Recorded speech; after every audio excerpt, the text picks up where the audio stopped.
All right, welcome to ClickOnDetroit.com. I'm here with Mara MacDonald, who has been following very closely this story on Mayor Jim Fouts, Warren Mayor Jim Fouts. Mara, what do we know about the source of these audio recordings today? Okay, for starters, the source of today's recordings is different than the source of the prior recordings. You'll remember the first round of audio recordings that got leaked were about cognitively impaired people and the mayor riffing on how he didn't want to go to a Special Olympics event at GM, et cetera, et cetera.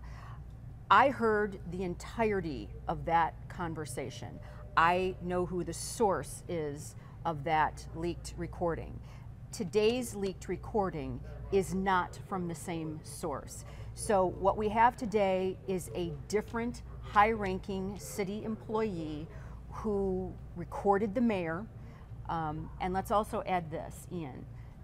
I knew of, before today, 3 people who either worked for the city of Warren or who worked for the city of Warren in a consulting capacity, who had audio tapes of the mayor.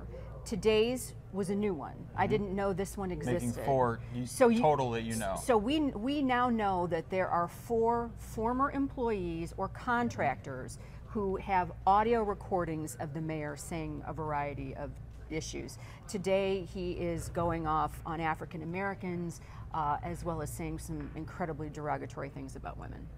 What do we know about the timeline of which these were recorded? We know that these were recorded over months and potentially years. This isn't just one sit-down talk in the mayor's office, that these were going on and on and on over an extended period of time. And he has come out and say he believes that Mark Hackle is behind this. What do you know about that? I can tell you that Hackle may have had everything to do with the first round of tapes being leaked. Mark Hackle has nothing to do with today's round of tapes being leaked. This is a separate entity, a separate individual who did this on their own and clearly chose a strategic day. I mean, to listen to this tape and him referring to African Americans as chimps, to release that on MLK Day, that's not done on accident. That was clearly a strategic maneuver.